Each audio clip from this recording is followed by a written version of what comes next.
Hello friends, आपल्या सर्वांची आवडती मालिका बाई तुझा आशीर्वाद या मालिकेच्या आजच्या सोमवार 17 ऑगस्टच्या एपिसोडमध्ये एकानंतर एक धमाकेदार ट्विस्ट आले आहेत. फ्रेंड्स, आजचा एपिसोड खूप भारी होता. मग नेमकं घडलंय तरी काय? तर आजच्या एपिसोडमध्ये महेशने अण्णाच्या पोटात चाकू खुपसल्यानंतर अण्णा खूप जखमी झाले. त्यांच्या पोटातून रक्त वाहू लागलं. महेश तेथून पळून गेला आणि मग अवनी अण्णांना घेऊन हॉस्पिटलमध्ये पोहोचली. इकडे ही बातमी राजा आणि संपूर्ण कुटुंबाला समजली. सगळे खूप घाबरलेले होते. मग त्यानंतर डॉक्टरांनी अवनीला सांगितलं की धोंडियांना हे सेफ आहेत, आउट ऑफ डेंजर आहेत. तेव्हा कुठे अवनी आणि सगळ्यांचा जीव भांड्यात पडला. पण इकडे महेशला मात्र भीती वाटतीये की अण्णाला जर काही झालं तर त्याला आयुष्यभर जेलमध्ये सडावं लागणार. त्यामुळे संपूर्ण देशमाने कुटुंब खूप घाबरलंय. मग आता अण्णा आणि अवनी महेश विरुद्ध साक्ष देणार का? महेशचं काय होईल हे जाणून घेण्यासाठी हा व्हिडिओ शेवटपर्यंत नक्की पहा. फ्रेंड्स, आजच्या एपिसोडच्या सुरुवातीलाच अण्णा आणि महेश या दोघांमध्ये झटापट सुरू असते आणि अण्णा महेशवर भारी पडत असतात. अवनी हे सगळं पाहत असते. पण तेवढ्यात महेश गाडीतून चाकू बाहेर काढतो आणि चक्क अण्णांच्या पोटात खुपसतो. अण्णांना खूप त्रास होतो. अवनी घाबरते. महेशने रागाच्या भरात अण्णांच्या पोटात चाकू खुपसलेला असतो आणि अण्णा जखमी होतात. त्यांच्या पोटातून रक्त वाहू लागतं. महेश खूप घाबरतो. आपण हे काय केलंय हे आत्ता कुठे त्याला समजतं. अवनी खूप चिडते. महेशच्या अंगावर धावून जाते, रडू लागते आणि त्याला जाब विचारते, हे काय केलंस तू? तुझी हिंमत कशी झाली हे सगळं करण्याची? अण्णा वेदनेने तडफडत असतात. महेश आजूबाजूला पाहतो आणि चक्क त्याच्या गाडीजवळ पळून जातो. महेश गाडीत बसतो आणि इकडे अवनी ही कशीबशी अण्णांना गाडीत बसवत असते. ऋतिक हा गाडी चालवायला बसतो. इकडे महेश त्याच्या गाडीत बसतो. त्याच्या हाताला अण्णांचं रक्त लागलेलं असतं. महेशसुद्धा घाबरलेला असतो आणि गाडी सुरू करून तेथून पळून जातो. इकडे अवनी अण्णांना गाडीत बसवते. कॉलेजची सगळी मुलं, शिक्षक, बाकीचे लोक हे गाडीजवळ जमा होतात आणि अवनी अण्णांना घेऊन हॉस्पिटलच्या दिशेने निघते. अण्णा हे खूप वाईट अवस्थेत असतात. अवनी त्यांना आपल्या मांडीवर झोपवते. अण्णांच्या पोटाला खूप जखम झालेली असते, रक्त वाहत असतं. अण्णांनी त्यावर हात ठेवलेला असतो. अवनी तिची ओढणी या जखमेवर ठेवते आणि म्हणते, अण्णा तुम्हाला काही होणार नाही, आपण हॉस्पिटलला पोहोचतोय, घाबरू नका. आणि गाडी हॉस्पिटलच्या दिशेने जात असते. आपण कधी हॉस्पिटलला पोहोचू? अण्णांना काही होणार तर नाही ना, अशी भीती अवनीला वाटत असते. अवनी रडत असते. अण्णा हे बेशुद्ध झालेले असतात. त्यांच्या पोटातून खूप रक्त वाहत असतं. इकडे देशमानेंच्या घरी चंद्रकांतला खूप टेन्शन येतं. हा महेश अजून का घरी आला नाही? महेश का पोहोचला नाही? फोन करून विचार, असं म्हणून चंद्रकांत स्वातीला फोन करायला सांगतो. स्वाती सांगते, बाबा मी आत्ताच कॉल केलाय पण तो फोन उचलत नाहीये. चंद्रकांत चिडून म्हणतो, मग परत लाव. आणि त्याच वेळेस महेश अडखळत धावत पळत घरी पोहोचतो. महेश खूप घाबरलेला असतो. कुणी आपल्या मागे तर आलं नाही ना, अशी भीती त्याला वाटत असते. त्याची ही अवस्था पाहून चंद्रकांत, संगीता, स्वाती या सगळ्यांना जबर धक्का बसतो आणि संगीता विचारते, काय रे महेश, काय झालंय? आपल्या मुलाची अवस्था पाहून चंद्रकांतसुद्धा घाबरतो आणि मग महेश लगेच चंद्रकांतजवळ येतो आणि म्हणतो, बाबा ते मी तो ततफप करत असतो. चंद्रकांत चिडून म्हणतो, ततफप काय करतोय? स्पष्ट सांग. कॉलेजमध्ये गेला होतास ना तू? काय झालंय? महेश रडू लागतो आणि मग चंद्रकांतला झालेला सगळा प्रकार सांगतो. बाबा तुम्ही सांगितल्याप्रमाणे मी कॉलेजला गेलो आणि तेथे तो अवनीचा सासरा, तो बेवडा म्हातारा आला होता आणि मग पुढे या दोघांमध्ये झटापट झाली. आधी धोंडी अण्णाने महेशला मारलं, मग महेशने त्यांना मारलं आणि मग या झटापटीमध्ये महेशच्या हातात चाकू आला आणि त्याने अण्णांच्या पोटात चाकू खुपसला. हे सगळं ऐकून चंद्रकांत, स्वाती, संगीता या सगळ्यांना जबर धक्का बसतो. महेशने धोंडी अण्णांच्या पोटात चाकू खुपसलाय यावर कोणाचा विश्वासच बसत नाही. महेश घाबरलेला असतो. चंद्रकांत चक्क त्याची गचंडी पकडतो आणि त्याला जाब विचारतो, अरे नालायका, कोण आहेस तू? लाज नाही वाटत का? मवाली आहेस का? गुंड आहेस का? आयुष्यभर इज्जत कमवली मी आणि तू ती धुळीला मिळवली. संगीता, स्वाती रडू लागतात. महेश म्हणतो, बाबा मला कळलंच नाही त्याच्या पोटात चाकू कसा लागला, हे सगळं झटापटीत झालं. चंद्रकांत म्हणतो, लाज नाही वाटत का असं बोलायला? आता जर तो मेला ना तर आयुष्यभर जा जेलमध्ये खडी फोडायला. महेश खूप घाबरतो. स्वाती रडू लागते. आणि इकडे ऋतिक आणि अवनी हे दोघे धोंड्यांनाला घेऊन हॉस्पिटलमध्ये पोहोचतात.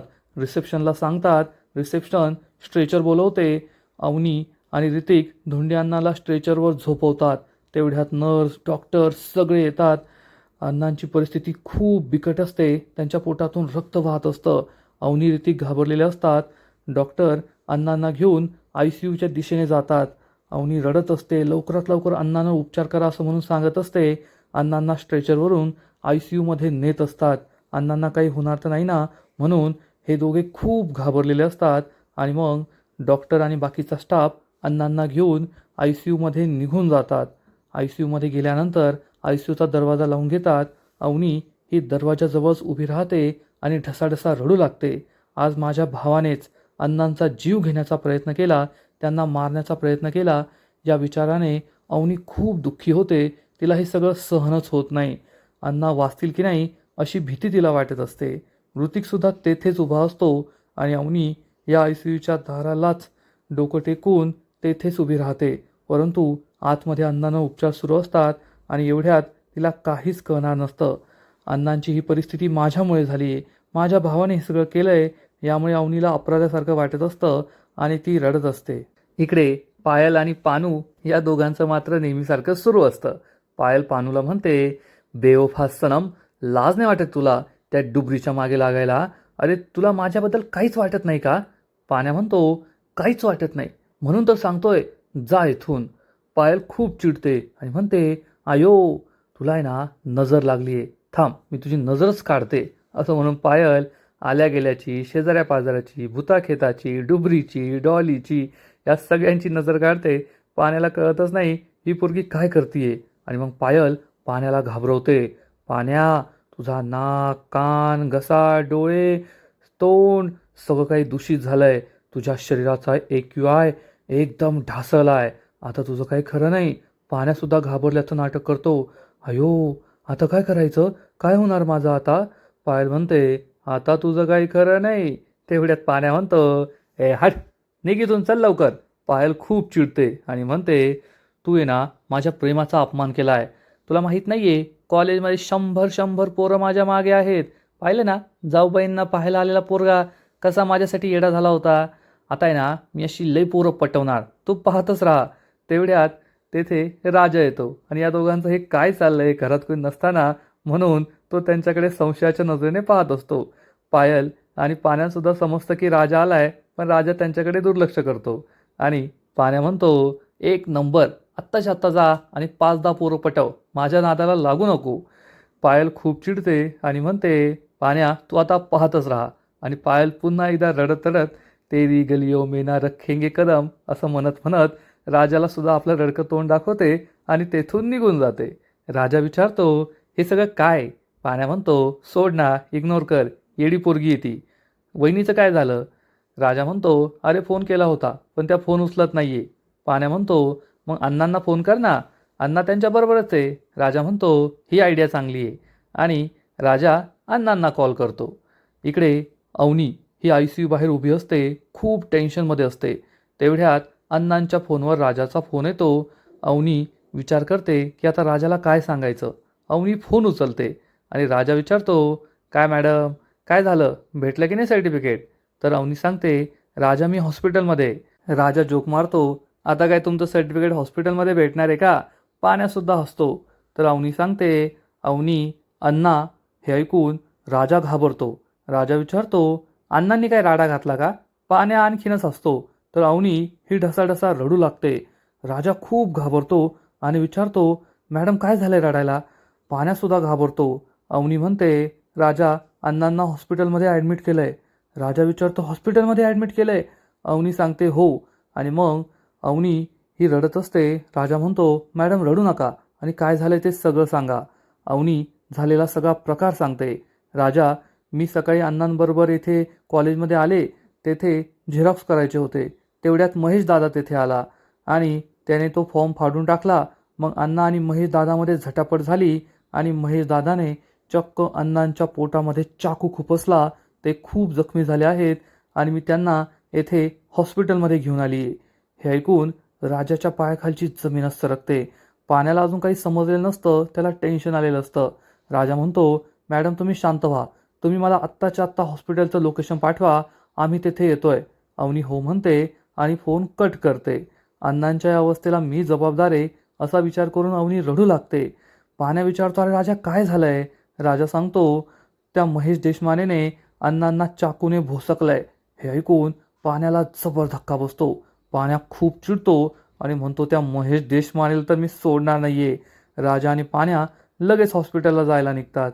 इकडे महेश सांगतो, बाबा माझी काही चूक नाहीये, ते सगळं रागाच्या भरात होऊन गेलं. चंद्रकांत चिडून म्हणतो, नालायक कुठला, आता तो माणूस मेला तर काय करायचं?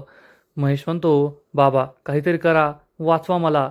चंद्रकांत चिडून म्हणतो, तू जेव्हा हे सगळं केलं तेव्हा आजूबाजूला कोणी होतं का? महेश सांगतो, होतं ना, खूप सारी माणसं होती. चंद्रकांत विचारतो, पोलिसांनी पाहिलं का?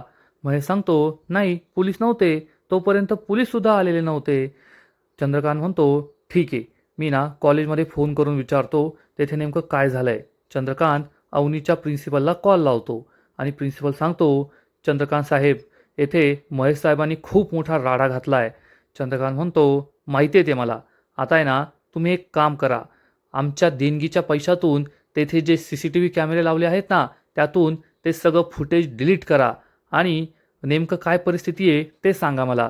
प्रिन्सिपल सांगतो, आम्ही नाही पण मुलांमध्ये कोणीतरी पोलिसांना फोन केला आहे आणि पोलीस नक्की येतील. चंद्रकांत म्हणतो, ठीक आहे, तुम्ही तेवढं CCTV फुटेज डिलीट करा, बाकीचं मी पाहून घेतो. चंद्रकांत फोन कट करतो. स्वाती म्हणते, बाबा तुम्ही CCTV फुटेज डिलीट कराल, परंतु अवनीने पाहिलंय ना महेशला हे सगळं करताना, अवनीने साक्ष दिली तर? हे ऐकून चंद्रकांत, महेश, संगीताला जबर धक्का बसतो. महेश खूप चिडतो आणि म्हणतो, तुला काय माझं चांगलं पाहलं जात नाही का? मी जेलमध्ये जावं अशी तुझी इच्छा आहे का? स्वाती म्हणते, अरे माझी अशी इच्छा का असेल, पण जी फॅक्ट आहे तेच सांगते ना मी. महेश चिडून म्हणतो, गप्प बस तू, येथे आधीच मी घाबरलोय आणि अजून मला घाबरवतीये. चंद्रकांत म्हणतो, नालायका, करताना घाबरला नाही आणि आता कशाला नाटकं करतोय? थांब, काहीतरी करू दे मला, कोणत्या हॉस्पिटलमध्ये नेलंय ते मी पाहतो. असं म्हणून चंद्रकांत प्रिन्सिपलला पुन्हा एकदा कॉल लावतो. प्रिन्सिपल म्हणतो, साहेब मी ते CCTV फुटेजच डिलीट करत होतो. चंद्रकांत म्हणतो, ते तर कराच तुम्ही, पण अवनीने त्या म्हाताऱ्याला कोणत्या हॉस्पिटलमध्ये नेलंय ते सांगा. प्रिन्सिपल सांगतो, येथे जवळ अथर्व हॉस्पिटल आहे, तेथेच नक्की नेलं असेल. चंद्रकांत लगेच अथर्व हॉस्पिटलला कॉल लावतो. रिसेप्शनिस्ट फोन उचलते. चंद्रकांत विचारतो, तुमच्या इथे आत्ताच चाकूसने खुपसलंय अशी एखादी केस आली आहे का? रिसेप्शनिस्ट सांगते, हो आली आहे ना. चंद्रकांत विचारतो, आता काय स्टेटस आहे त्यांचं? रिसेप्शनिस्ट सांगते, सिरियस आहेत ते आणि ICUमध्ये ॲडमिट केलं आहे. चंद्रकांत खूप घाबरतो आणि सांगतो, अरे त्या म्हाताऱ्याला ICUमध्ये ॲडमिट केलं आहे, सिरियस आहे तो, कधी पण मरेल आणि एकदा का तो मेला मग तू जाशील आयुष्यभर खडी फोडायला. महेश, स्वाती, संगीता खूप घाबरतात, रडू लागतात. चंद्रकांत चिडून म्हणतो, तुला अक्कल नाही आहे का रे? काय केलंस तू?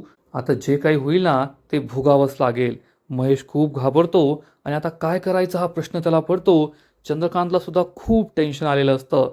इकडे पाण्या आणि राजा दोघे घराबाहेर येतात आणि पाण्या चक्क कोयता घेऊन येतो आणि म्हणतो, त्या महेश देशमानेलाच मी आता सोडणार नाहीये. तेवढ्यात यशोदा घरी येतो आणि विचारतो, पाण्या काय झालंय? पाण्या म्हणतो, अरे त्या महेश देशमानेने अण्णांना मारलंय, मी त्याला आता सोडणार नाहीये. इकडे राजा अवनीच्या मेसेजची वाट पाहत असतो की हॉस्पिटलचं लोकेशन काय आहे. यशोदा राजाजवळ येतो आणि विचारतो, काय झालंय राजा? राजा म्हणतो, सांगतो सांगतो 2 मिनिटं थांब, सांगतो मी तुला. अवनी मॅडम मेसेजचं लोकेशन पाठवताय, थांब तू थांब. पण यशोदाला कुणी काही सांगतच नाही. मग पाण्या गाडी काढतो. यशोदा विचारतो, राजा काय झालंय ते सांग. आणि राजा सांगतो, यशोदा अण्णा गेले होते ना अवनी मॅडम बरोबर तिथे कॉलेजमध्ये, तेथे त्या महेश देशमानेने त्यांच्या पोटात चाकू खुपसलाय. यशोदाला जबर धक्का बसतो आणि तो खालीच बसतो. राजा म्हणतो, यशोदा उठ, खाली बसायची वेळ नाहीये, चल आपल्याला हॉस्पिटलला जायचंय. हे तिघे गाडीवर बसतात. पाण्या विचारतो, अरे राजा पण लोकेशन काय हॉस्पिटलचं? राजा म्हणतो, अरे त्या मेसेज पाठवताय, तू गाडी चालू कर ना, आपण इथून निघू. तर पाण्या म्हणतो, अरे गाडीच चालू होत नाहीये, यशोदा चिडून म्हणतो, अरे स्वतःची गाडी सर्व्हिसिंग करता येत नाही का तुला? पाहण्या कशी बशी गाडी सुरू करतो आणि विचारतो कुठे जायचंय. राजा म्हणतो चल मेसेज येईल. तेवढ्यात धन्या घरी परत येतो आणि विचारतो, ए तिघे तिघे कुठे चाललाय? मला घेऊन जायचं बरं का, नाही तर जायचं नाही. यशोदा आणि राजा म्हणतात, ए धन्या तू घरात जाय, तुझं काही काम नाहीये, जाय तू घरात. तर धन्या म्हणतो, हां मला माहिती आहे, तुम्ही तिघे पिक्चरला चाललाय ना, तुम्ही नेहमी असंच करता, मला सोडून पिक्चरला जातात. ए नाही या, पिक्चरला नाही जायचं, आता मी पण तुमच्याबरोबर येणार. तर पाण्या म्हणतो, अरे पिक्चरला नाही चाललोय, अण्णा सिरियस आहे, त्यांना हॉस्पिटलमध्ये ॲडमिट केलंय, तेथे जातोय. हे ऐकून धन्या घाबरतो आणि विचारतो, काय झालं अण्णाला? सांग मला सांग, अण्णाला काय झालं? आणि धन्यासुद्धा गाडीवर बसण्याचा प्रयत्न करतो की आपण 4 सीट जाऊया. आणि अजूनसुद्धा राजाला काही लोकेशन आलेलं नसतं. पाण्या, राजा, यशोदा खूप चिडतात आणि राजाला म्हणतात, अरे ही काही मेसेजची वाट पाहण्याची वेळ का? फोन कर त्यांना, फोन कर. राजा अवनीला परत कॉल लावतो आणि एवढी हुशार आर्किटेक्ट झालेली मुलगी, तिने अजूनही मेसेज केलेला नसतो, तशीच विचार करत बसलेली असते. राजाचा फोन येतो आणि तेवढ्यात ICUचा जो लाल लाईट असतो तो बंद होतो आणि अवनी राजाचा फोन उचलत नाही, कट करते. राजा सांगतो, फोन कट केलाय. पाण्या चिडून म्हणतो, अरे तू नेहमी वहिनीशी भांडत असतो ना, म्हणून त्यांनी फोन कट केलाय, परत लाव एकदा फोन. राजा परत फोन लावतो आणि इकडे अवनी ही हॉस्पिटलमध्ये तशीच बसलेली असते. मग यशोदा सुद्धा फोन लावतो. हे दोघे एकाच वेळेस फोन लावतात आणि दोघे म्हणतात, फोन एंगेज येतोय, बिझी येतोय. धन्या चिडून म्हणतो, अरे हुशार मुलांनो, दोघांनी एकाच वेळेस फोन लावल्यावर फोन बिझीच येणार ना, एकानेच फोन लावा, दोघांनी फोन लावू नका. मग फक्त राजाच फोन लावत असतो. आणि इकडे डॉक्टर ICUच्या बाहेर येतात. अवनी विचारते, डॉक्टर कसे आहेत अण्णा? डॉक्टर सांगतात, ते आता आउट ऑफ डेंजर आहेत, तुम्ही त्यांना वेळेवर येथे आणलं म्हणून रक्त जास्त वाहिलं नाही, आता काळजी करण्यासारखं काही नाही आहे. हे ऐकून अवनीचा जीव भांड्यात पडतो. अवनी विचारते, डॉक्टर त्यांना डिस्चार्ज करून कधी नेऊ शकते? डॉक्टर सांगतात, तुम्ही नेऊ शकता, एकदा का त्यांना शुद्ध आली आजच नेऊ शकता. अवनी खूप खुश होते, थँक्यू म्हणते. डॉक्टर तेथून निघून जातात. मग अवनीचा फोन पुन्हा वाजतो. अवनी फोन उचलते आणि राजा म्हणतो, मॅडम तुम्ही लोकेशन नाही पाठवलं, सांगा ना कोणत्या हॉस्पिटलमध्ये, आम्ही येतो ना तेथे. अवनी म्हणते, राजा येथे येण्याची काही गरज नाही आहे. राजा म्हणतो, गरज नाही आहे? आणि हे ऐकून यशोदा, पाण्या, धन्या खूप घाबरतात. यशोदा पुन्हा डोक्याला हात लावून बसतो. राजा विचारतो, गरज नाही आहे म्हणजे? अवनी म्हणते, अरे तुम्ही जसं समजताय तसं नाही आहे, अण्णा एकदम सेफ आहेत, आउट ऑफ डेंजर आहेत, त्यामुळे येथे येऊ नका. राजा म्हणतो, अण्णा सेफ आहे, अण्णा सेफ आहे. हे ऐकून सगळे खुश होतात आणि राजा म्हणतो, मॅडम तरी तुम्ही आम्हाला लोकेशन पाठवा, येऊ द्या आम्हाला, आम्ही तेथे येतो ना. अवनी म्हणते, अरे नको, तुम्ही येथे येऊ नका, अण्णांना आजच डिस्चार्ज मिळणार आहे, मी त्यांना घरी घेऊन येणार आहे. राजा म्हणतो, नाही मॅडम तुम्ही लोकेशन पाठवा, लोकेशन पाठवा. तर अवनी म्हणते, राजा तुला कळतच नाही मी काय म्हणते, तू यशोदाला फोन दे. राजा विचारतो, यशोदाला कशाला, मी बोलतोय ना तुमच्याशी. तर पाण्या म्हणतो, अरे वहिनी म्हणताय तर दे ना. राजा नाईलाजाने यशोदाला फोन देतो. यशोदा फोन स्पीकरवर ठेवतो आणि म्हणतो, बोला काय झालं? अवनी सांगते, यशोदा अण्णा आता आउट ऑफ डेंजर आहेत आणि तुम्ही सगळ्यांनी येथे येणं सेफ नाही आहे. मला भीती वाटते की बाबा किंवा महेश दादा इथे परत येतील, त्यामुळे अण्णांना बरं वाटलं तर मी एकतर त्यांना दुसऱ्या हॉस्पिटलमध्ये शिफ्ट करेल किंवा घरी घेऊन येईल. तुम्ही टेन्शन घेऊ नका, अण्णा आता बरे आहेत आणि तुम्ही सगळे शांत राहा, माझ्यावर विश्वास ठेवा. तेवढ्यात धन्या विचारतो, वहिनी अण्णांना काय झालंय, अण्णा बरे तर आहेत ना? अवनी म्हणते, धनू तू आधी शांत हो आणि काळजी करू नको, अण्णा सेफ आहेत, बरे आहेत ते, मी त्यांना लवकर घरी घेऊन येते, काळजी करू नका. आणि अवनी फोन कट करते. सगळे खूप घाबरतात, एकमेकांना जवळ घेतात, अण्णांना काही होणार नाही, अण्णा बरे होतील अशीच त्यांची इच्छा असते. आणि आजचा एपिसोड येथे संपतो. फ्रेंड्स, बाई तुझा आशीर्वाद या मालिकेचा आजचा एपिसोड खरंच खूप भारी होता, इंटरेस्टिंग होता. अवनीने अण्णांना वेळेवर हॉस्पिटल नेलं म्हणून त्यांचा जीव वाचलाय, परंतु संपूर्ण दांगट कुटुंब खूप घाबरलंय यात शंका नाही. आजचा एपिसोड तर छान होता, पण पुढील एपिसोड आणखीन भारी असणारे, आणखीन मोठा ट्विस्ट या मालिकेत येणार आहे. बाई तुझा आशीर्वाद या मालिकेच्या पुढील एपिसोडमध्ये आपण पाहू की पोलीस हॉस्पिटलमध्ये पोहोचतील, धोंडियांना आणि अवनीला विचारतील की तुमच्यावर हल्ला कुणी केला, तुम्ही त्याला ओळखता का? आता धोंडियांना आणि अवनी महेशचं नाव सांगतील की नाही हे पाहावं लागेल. असं वाटतंय कदाचित धोंडियांना सुनबाईचा भाऊ म्हणून महेशचं नाव सांगणार नाही आणि इकडे तेच पोलीस चंद्रकांतच्या घरीसुद्धा पोहोचतील आणि म्हणतील, चंद्रकांत देशमाने, तुमचा मुलगा महेश देशमानेने कॉलेजमध्ये एका व्यक्तीला चाकूने भोसकलंय. कुठे येतो? आम्हाला घराची झडती घ्यावी लागेल. हे ऐकून चंद्रकांत, स्वाती, संगीता खूप घाबरतील. मग आता काय होईल हे पाहणं इंटरेस्टिंग असणार आहे. कारण चंद्रकांतने कॉलेजमधील CCTV फुटेज तर डिलीट केलं आहे आणि आता धोंडी अण्णा आणि अवनी काय साक्ष देतात हे पाहणंसुद्धा इंटरेस्टिंग असेल. मग आता महेशला ते माफ करतील की महेशला कायमचं साफ करतील हे तर आपल्याला पुढील एपिसोडमध्येच कळेल. तर फ्रेंड्स, तुम्हाला सुद्धा या मालिकेचा आजचा एपिसोड आवडला का? नक्कीच कमेंट करून सांगा. आणि बाई तुझा आशीर्वाद या मालिकेचे असेच नवीन नवीन एपिसोड, नवीन नवीन अपडेट सर्वात आधी पाहण्यासाठी व्हिडिओला लाईक करा, शेअर करा, चॅनलला सबस्क्राईब करून बेल आयकॉनवर क्लिक करा. म्हणजे या मालिकेचे नवीन नवीन एपिसोड तुम्हाला सर्वात आधी पाहायला मिळतील. खूप खूप खूप धन्यवाद.